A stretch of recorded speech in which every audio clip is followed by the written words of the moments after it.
Good afternoon. Media fraternity, thank you so much for giving us this time once again.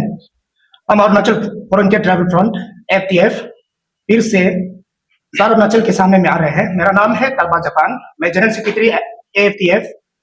आप है थादक नालो, chairman cum founder AFTF।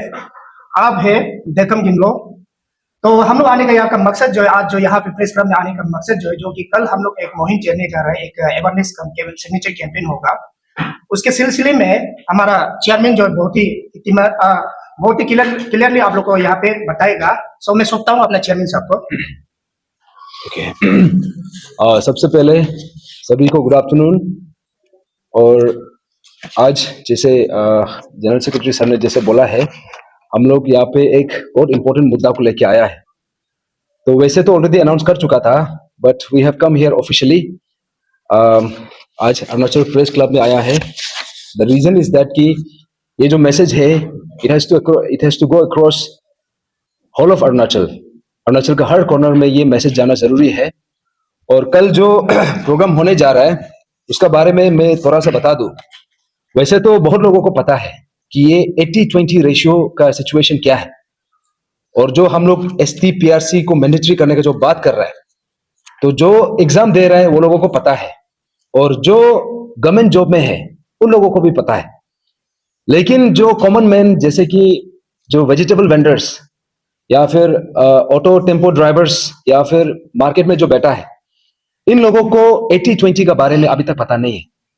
तो in a very short and synoptic form में मैं 80-20 का बारे में हल्का सा इसको एक ग्लिम्स दे देता हूं। ये एग्जैक्टली है क्या 80:20 रेशियो।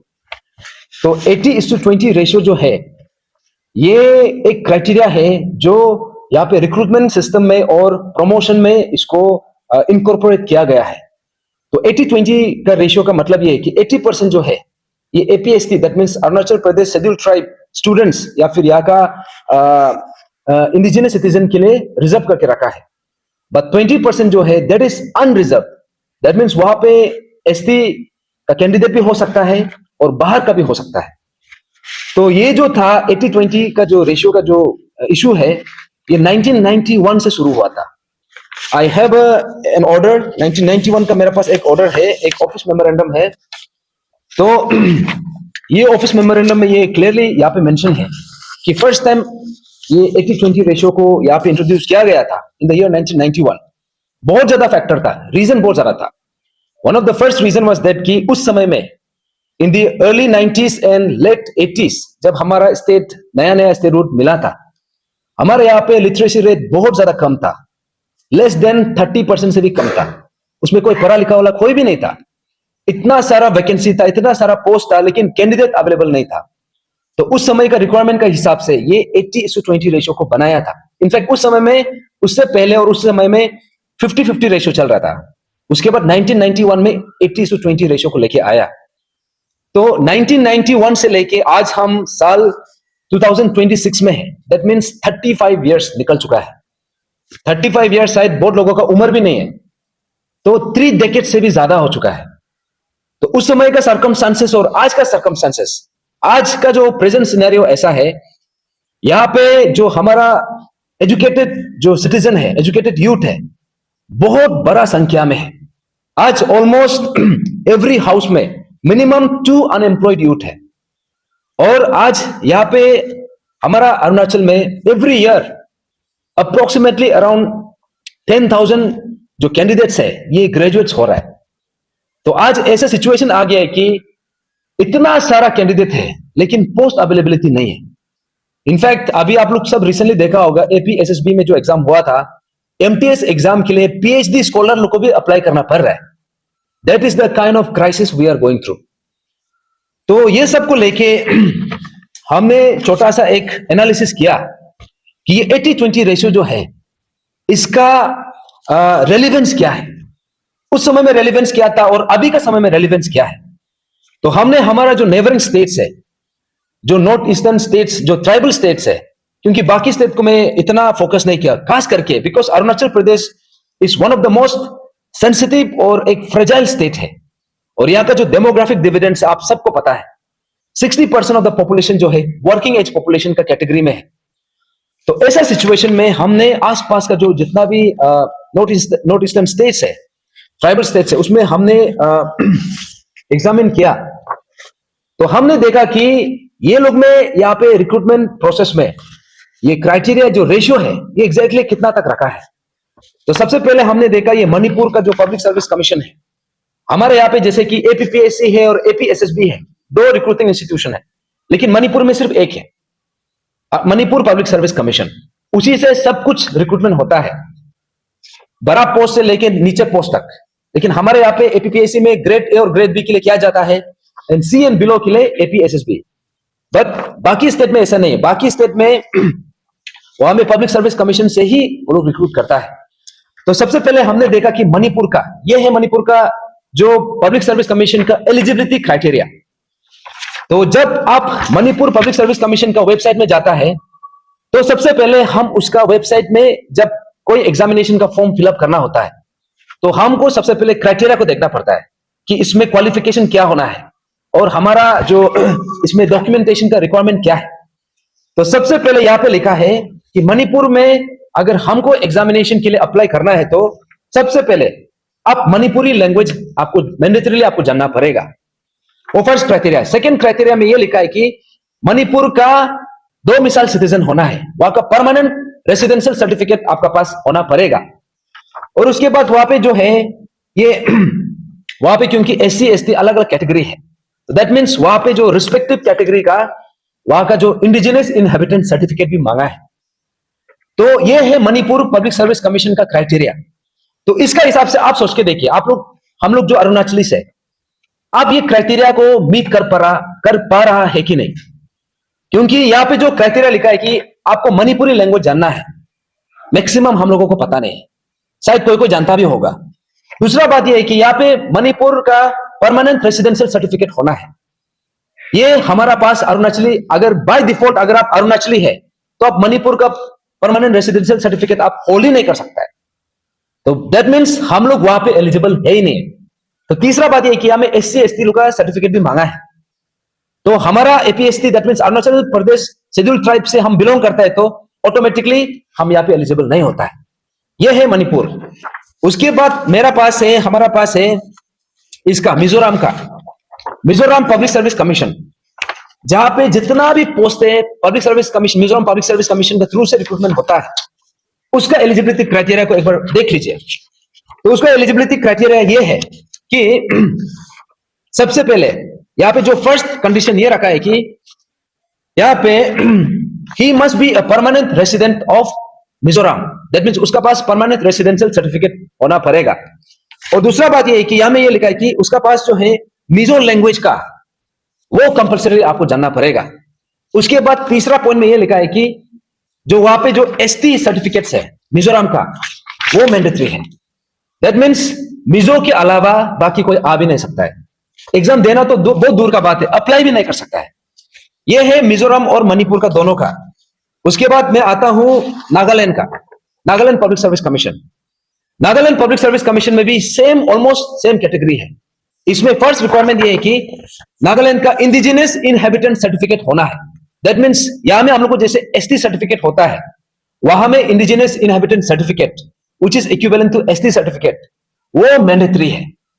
और दूसरा क्राइटेरिया ये है कि यहां में नागालैंड का परमानेंट रेसिडेंट होना है। दैट मीन्स उसमें पीआरसी मैंडेटरी है, नागालैंड का पीआरसी। और ये दोनों क्राइटेरिया का वजह से ऑटोमेटिकली नागालैंड में नागा का वहां का इंडिजिनस इनहेबिटेंट के अलावा बाकी कोई अप्लाई भी नहीं कर सकता है। तो ये है नागालैंड का। फिर मेरा पास है सिक्किम का। सिक्किम में भी it is the same situation. Sikkim में यहां में क्राइटेरिया ये मेंशन किया है कि अगर आपको सिक्किम पब्लिक सर्विस कमीशन में अप्लाई करना है, एग्जाम देना है, तो सबसे पहले आपको सिक्किम का परमानेंट रेसिडेंशियल सर्टिफिकेट होना पड़ेगा। उसके बाद वहां का जो एससी एसटी और ओबीसी जो भी रिक्वायर्ड सर्टिफिकेट है वो आपका पास मैंडेटरी होना पड़ेगा। देन ओनली आप जाके उसमें अप्लाई कर सकता है। उसके बाद मेरा पास है जो हमारा ये नॉर्थ ईस्ट में जो एक स्टेट है जिसका पॉपुलेशन सबसे ज्यादा है, दैट मीन्स असम। असम में 100% ट्राइबल्स भी नहीं है, लेकिन वहां पे वो लोग जो क्या क्राइटेरिया सेट किया है, उन लोगों ने ये क्राइटेरिया सेट किया है कि जो फर्स्ट एलिजिबिलिटी क्राइटेरिया है कि आपका पास आसाम का परमानेंट रेसिडेंशियल सर्टिफिकेट होना है। उसके बाद वहां पे जो एसटी है या फिर ओबीसी है वो सर्टिफिकेट को मांगा है। उसके बाद आसामीज लैंग्वेज वो कंपलसरी है। अगर आपका पास वो नहीं है तो आप वहां पे एग्जाम के लिए अप्लाई भी नहीं कर सकता है। उसके बाद आता है हमारा Arunachal Pradesh public service commission, Arunachal Pradesh staff selection board, इसमें आता है। तो यहां पे क्या लिखा है, यहां पे कहीं में भी एसटी का जिक्र नहीं है, कहीं में भी पीआरसी का जिक्र नहीं है। और यहां पे एक ऐसा प्रोविजन बना के रखा है, 80:20 वाला रेशियो बना के रखा है। और 80:20 रेशियो जो मैंने शुरू में कहा, ये जो 80% जो है एसटी के लिए रिजर्व है, 20% जो है वो अनरिजर्व है। दैट मीन्स इसमें हमारा एपीएसटी भी हो सकता है और उसमें नॉन एपीएसटी भी हो सकता है। और ये जो 80:20 रेशियो जो है, ये जो है सिर्फ पेपर में है, लेकिन एक्चुअली में 20% से भी ज्यादा रिजर्वेशन में रखा गया है, अनरिजर्व पोजीशन में। तो दैट मीन्स हमारे स्टेट में फ्रॉम 1991 से अभी तक, ये साल भी अभी हम देख रहे हैं, जेई जो एग्जामिनेशन जो रिसेंटली हुआ है उसमें 400 समथिंग पोस्ट था, उसमें अराउंड 92 पोस्ट ये अनरिजर्व कैटेगरी में गया है। तो यहां में एपीएसएसबी बोलो या फिर एपीपीएससी बोलो, 80:20 रेशियो का क्राइटेरिया का हिसाब से यहां पे यहां का बाहर का नॉन एपीएससी कैंडिडेट्स 20% जो एक अनरिजर्व जो एक कोटा रखा है 1991 से लेके अभी तक उसको फिलअप किया जा रहा है। और उसका वजह से अभी का अरुणाचल का जो स्टैटिस्टिकली जो कंडीशन है वो ये है कि अरुणाचल का administrative structure and bureaucratic structure में 60% ऑफ द ऑफिसर्स या फिर ऑफिशियल्स वो नॉन एपीएससी है। तो आज मैं ये बात इसलिए आप सबका बीच में लेके आया हूं, ये बाकी ट्राइबल स्टेट में 100% रिजर्वेशन है। दैट मीन्स वहां पे उन लोगों के अलावा बाहर का कोई आ ही नहीं सकता है। दैट मीन्स वो लोग जो है 100% कैटेगोरिकली लिखा नहीं है, but by default since outsiders वो लोग पार्टिसिपेट नहीं कर सकता है, उसका मतलब ये है कि 100% रिजर्वेशन ये बाकी स्टेट में रखा गया है। लेकिन अरुणाचल ऐसा एक स्टेट है, ऐसा एक एक्सेप्शन है। उस समय का जो सिचुएशन था वो हम समझ सकता है, लेकिन ईयर 2026 आज हम ऐसे सिचुएशन में हैं। आज हमारा पॉपुलेशन कितना है, 2011 का सेंसस के हिसाब से इट्स लेस देन 15 lakhs। तो अभी 2021 के हिसाब से बोलने से अप्रोक्सीमेटली अराउंड 16 to 17 lakhs होगा। और उसमें से भी जो एक्चुअल ट्राइबल्स है मुश्किल से 8 lakhs, 7.5 to 8 lakhs जो असली एपीएसटी है, बाकी नॉन एपीएसटी है। तो अगर हम इसको अरुणाचल का पॉपुलेशन को इंडिया का पॉपुलेशन से अगर हम कंपेयर करेगा, रेशियो लगाएगा, अरुणाचल का 15 लाख पॉपुलेशन और इंडिया का कितना है 1.5 बिलियन, तो हम कंपैरिजन करने से 1% भी नहीं है, 0.0001। लेकिन यहां का सिचुएशन क्या है, इतना कम पॉपुलेशन होने के बावजूद भी हमारा जो अनएम्प्लॉयमेंट रेट है ये नेशनल एवरेज से भी ज्यादा है। And I think this is a serious alarm, एक सीरियस क्राइसिस में हम गुजर रहा है। तो हमको लगता है कि इनफ इज इनफ। जितना हमने 20% 80-20 करके 20% एक अनरिजर्व कैटेगरी रख दिया था, जितना रखा है वहां तक रख के अभी इसको फुल स्टॉप लगा देना है। अभी यहां में एसटी और पीआरसी को मैंडेटरी करना है एलिजिबिलिटी क्राइटेरिया में। That's how it will be reserve for the APSC candidates here. और ये सिर्फ ये हमारे लिए एक लग्जरी नहीं है, हम एक्स्ट्रा डिमांड भी नहीं कर रहे हैं। हम ये चीज इसलिए बोल रहे हैं बिकॉज आज हमारा जो स्टेट का जो सिचुएशन है ऐसे है कि इतना सारा अनएम्प्लॉयड वाला स्टूडेंट्स है, एस्पिरेंट्स है, लेकिन जॉब लिमिटेशन इतना कम है। जहां पे 1000 पोस्ट क्रिएट होना चाहिए था उसमें सिर्फ 10 पोस्ट क्रिएट किया जा रहा है। वो 10 पोस्ट में से भी 2 पोस्ट को अनरिजर्व करके रख दिया, तो वो बचा 8 पोस्ट। तो जैसे हमने एपीपीएससी पेपर लीकेज का जो स्कैम को देखा है, वो 8 पोस्ट भी कितना पोस्ट सेफ है हम नहीं बोल सकता है, लेकिन वो 8 पोस्ट के लिए कैंडिडेट कितना है, अराउंड 35,000 कैंडिडेट्स। आप इमेजिन करो उस समय में ऐसा था कि पोस्ट जो है 1000 में पोस्ट है, कैंडिडेट्स जो है 100 भी कैंडिडेट्स नहीं है। तो इसीलिए उस समय में जरूरत था, क्योंकि स्टेट को चलाना था। लेकिन आज हम ऐसे एक सिचुएशन में आ चुका है, दिस 80:20 रेशियो जो क्राइसिस है, this is one of the main source of, जिससे हमारे यहाँ पे अनएम्प्लॉयमेंट रेट इतना सारा हो रहा है। और ये जो है सिर्फ अनएम्प्लॉयमेंट का पर्सपेक्टिव से सिर्फ नहीं है, हमने अभी देखा है कि यहां में इलीगल इमिग्रेंट्स को लेके भी इशू चल रहा है, यहां पे हम रेफ्यूजीज को इशू को लेके हम बात कर रहे हैं। लेकिन ये सब इसलिए हम बात कर रहे हैं बिकॉज ये दिस इज रियलिटी, असली का भी यहां में प्रॉब्लम है। जैसे कि यहाँ पे बाकी जो इलीगल इमिग्रेंट्स है, कोई लोग यहाँ पे कोई दुकान चलाता है, कोई लेबर करता है, कोई यहाँ पे कुछ छोटा मोटा बिजनेस करता है, तो वो भी इलीगल इमिग्रेंट्स है। लेकिन यहाँ पे जो नॉन एपीएससी जो 80:20 रेशियो का दरवाजा से जो घुस रहा है, वो सीधा सिस्टम में घुस रहा है। दैट मीन्स आप सबको पता है, अरुणाचल कोई भी स्टेट का, कोई भी कंट्री का, उसका पॉलिटिकल सिनेरियो को कौन डिक्टेट करता है? It's the bureaucrats, it's the administrative structure. तो यहां पे हम सबको पता है कि कैंडिडेट सिर्फ चेहरा है, उसको फंडिंग करने वाला, उसको बनाने वाला, उसका पीछे ब्यूरोक्रेट्स है, उसका पीछे एडमिनिस्ट्रेटर्स है। तो आप सोच के देखो, 1991 से 2026 तक अभी कितना रिक्रूट हो चुका है। सिर्फ 80-20 सिर्फ पेपर में लिखा हुआ है, एक्चुअली में 20% से भी ज्यादा हो रहा है। अभी भी कुछ कुछ एग्जाम में हम लोग को देखने को मिल रहा है कि 80:20 रेशियो को मेंटेन किया ही नहीं है। तो आज हमारा टीम आप सबका बीच में इसलिए आया है कि इट इज टाइम कि 80:20 रेशियो को स्क्रैप करने का समय आ चुका है। इसमें रीलुक करने का नहीं, इसमें हमको दोबारा इसको एग्जामिन करने का समय नहीं है, इसको सीधा स्क्रैप करने का समय आ चुका है। And how are we going to scrap it? उसको स्क्रैप हम एसटी और पीआरसी को एपीपीएससी और एपीएसएसबी में मैंडेटरी करके हम इसको स्क्रैप करेगा। तो इसीलिए मैं आप सबका बीच में आज बहुत बड़ा एक मुद्दा को लेके आया हूं। आई थिंक चाहे इसको एक्चुअली ये इशू को हम उठाया था 2021 में, हम लोग फर्स्ट टाइम उठाया था, उससे पहले हम लोग शायद इतना पता नहीं था। बहुत लोगों को मालूम है क्योंकि 1991 से चल रहा है। दैट मीन्स ये इशू पहले से क्राइसिस था, ये क्राइसिस वाज देयर, लेकिन शायद बहुत लोग ने गौर नहीं किया या फिर जान के भी इसमें बात ही नहीं किया। तो नाउ इट्स टाइम कि अभी समय आ गया है कि ये पर्टिकुलर क्लॉज, ये पर्टिकुलर प्रोविजन को वंस एंड फॉर ऑल इसको बंद करना है।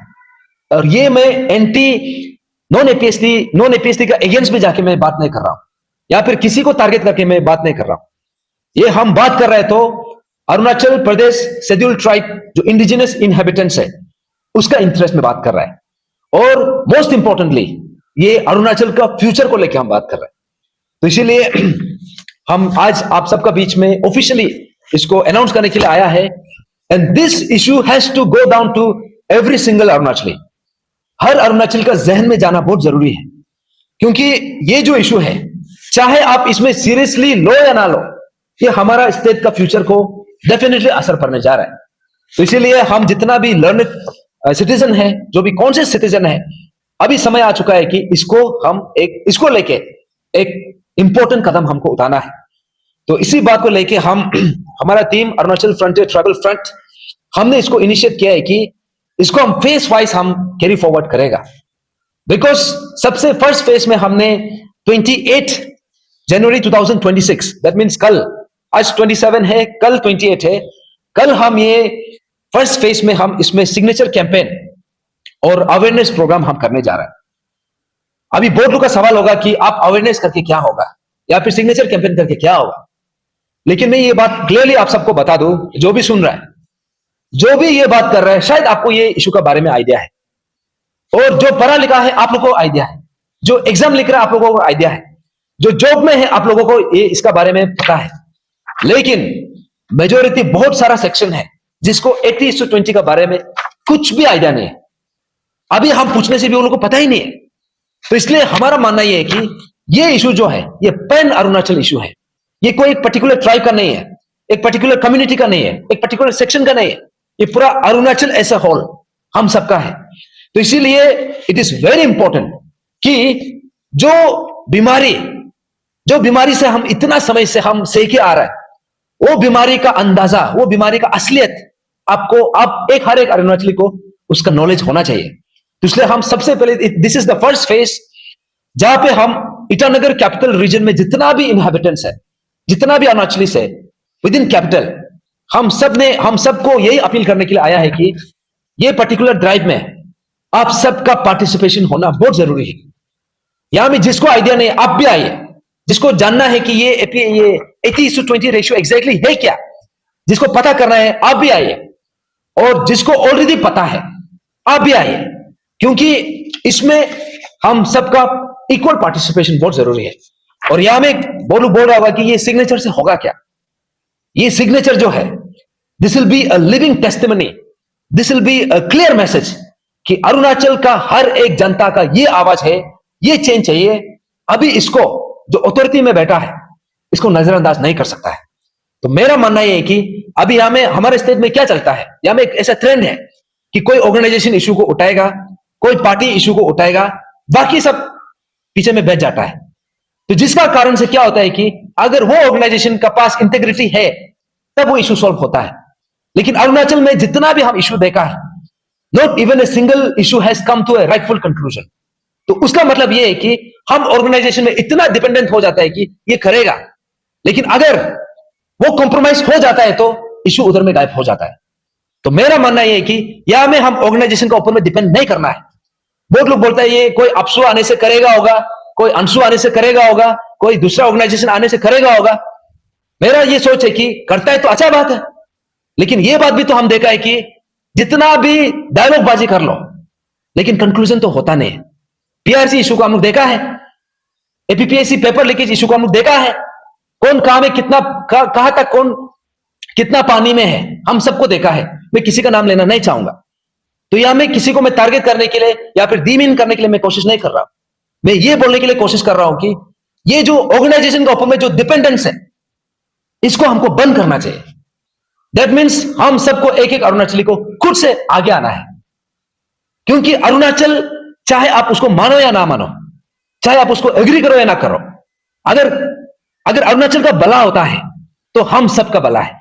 अगर अरुणाचल डिस्ट्रक्शन में जाएगा, अगर क्राइसिस में जाएगा, उसका जो खामियाजा है हम सबको भुगतना पड़ेगा, उसका जो कॉन्सिक्वेंसेस है वो हम सबको फेस करना पड़ेगा। तो इसलिए this is the first face, और ये मैं मंच से हर एक अरुणाचली तक मैं पहुंचना चाहता हूं, आपका दिल दिमाग तक मैं पहुंचना चाहता हूं कि ये इशू जो है इसको सोल्व करने के लिए ना तो हमको कोई ऑर्गेनाइजेशन को डिपेंड करना चाहिए, ना तो हमको कोई पॉलिटिकल पार्टी को डिपेंड करना चाहिए, ना तो हमको कोई एक पर्टिकुलर इंडिविजुअल को डिपेंड करना है।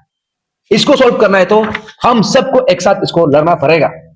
तो उसके लिए मेरा ये मंच से हमारा टारगेट ये है कि ये पर्टिकुलर इशू के लिए अरुणाचल में 15 लाख पॉपुलेशन है, approximately around 8 lakh population APST है।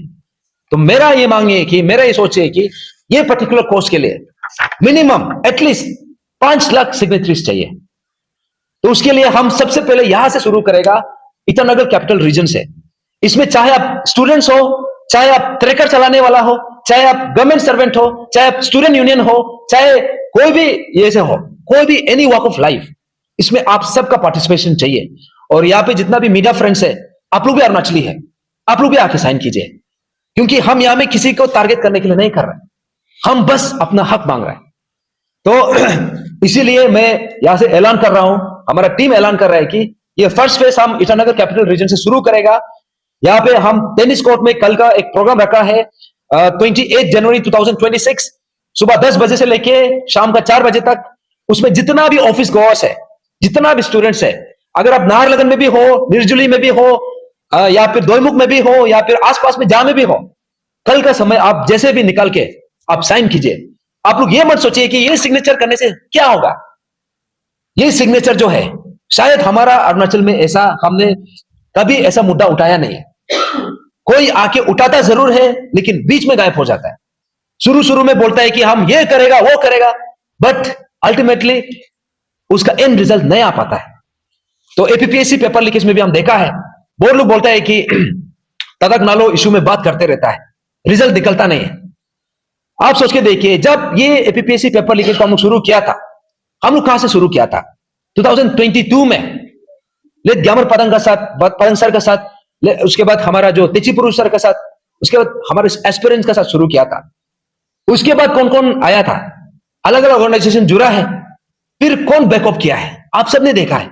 अभी घूम फिर के अभी ऐसा एक पॉइंट में आ गया है कि सिर्फ पूरा स्टेट में ऐसा लगता है कि सिर्फ तातक नालो को ही प्रॉब्लम है। अभी हम अकेला खड़ा हो गया जैसा है। लेकिन मेरा ये सोच था कि जो इशू को आप एक बार टेकअप किया है, जो इशू में आप एक कदम रखा है, तो वो इशू को जब तक उसका राइटफुल कंक्लूजन नहीं होता है, हमको उससे पीछे हटना नहीं है। तो आज हम अरुणाचल का हर एक सिटीजन को, हमको आप सबको इनवाइट कर रहे हैं कि इसमें आप सब आइए। तो और दूसरा बात यह है, जैसे मैंने एपीपीएससी पेपर लीकेज का जो जिक्र किया है, तो एक्चुअली 26 जनवरी 2026, दैट मीन्स कल का दिन में हमारा जो विसल ब्लोअर है ग्यामर पादंग सर को स्टेट गवर्नमेंट ने इसको रिकॉग्नाइज किया है। उसका जो एक हीरोइक सेक्रीफाइस था, हीरोइक उसका कंट्रीब्यूशन था, सुप्रीम कंट्रीब्यूशन, इसको एक्नॉलेज किया है। तो उसके लिए मैं दिल से हमारा honourable chief minister Pema Khandu साहब को, उसके बाद जो जितना भी कंसर्न अथॉरिटीज में जो भी बैठा है, the government of Arunachal Pradesh को, मैं on behalf of the whole of Arunachal मैं थैंक यू बोलना चाहता हूं। On behalf of the family of late Gyamar Padang sir, on behalf of the students, खास करके pan Arunachal joint steering committee में जिन्होंने भी इतना सेक्रीफाइस किया है, उसमें जितना भी मेंबर्स था, तेची पुरु सर, बाकी जितना भी वो है, और पेरेंट्स, एस्पिरेंट्स, और यहाँ पे मैं खास करके उन लोगों को भी जिक्र करना चाहूंगा जो 30 डेज से भी ज्यादा जेल में बैठा है, जो लाठी चार्ज ये महसूस किया है, उसमें ये लाठी चार्ज एक्सपीरियंस किया है, उन्होंने सफर किया है। उसके बाद यहाँ पे इतना सारा स्टूडेंट्स को अभी भी उन लोगों को कोर्ट का पीछे अभी भी दौड़ भाग करना पड़ रहा है। तो इन सब का सेक्रीफाइस को, इन सब का कंट्रीब्यूशन को कलेक्टिवली ग्यामर पादंग सर का जो एक अल्टीमेट, एक सुप्रीम सेक्रीफाइस था, उसको honourable chief minister and the government of Arunachal Pradesh ने जो एक्नॉलेज किया है थ्रू गोल्ड मेडल, उसके लिए मैं धन्यवाद देना चाहूंगा, दिल से थैंक यू बोलना चाहूंगा।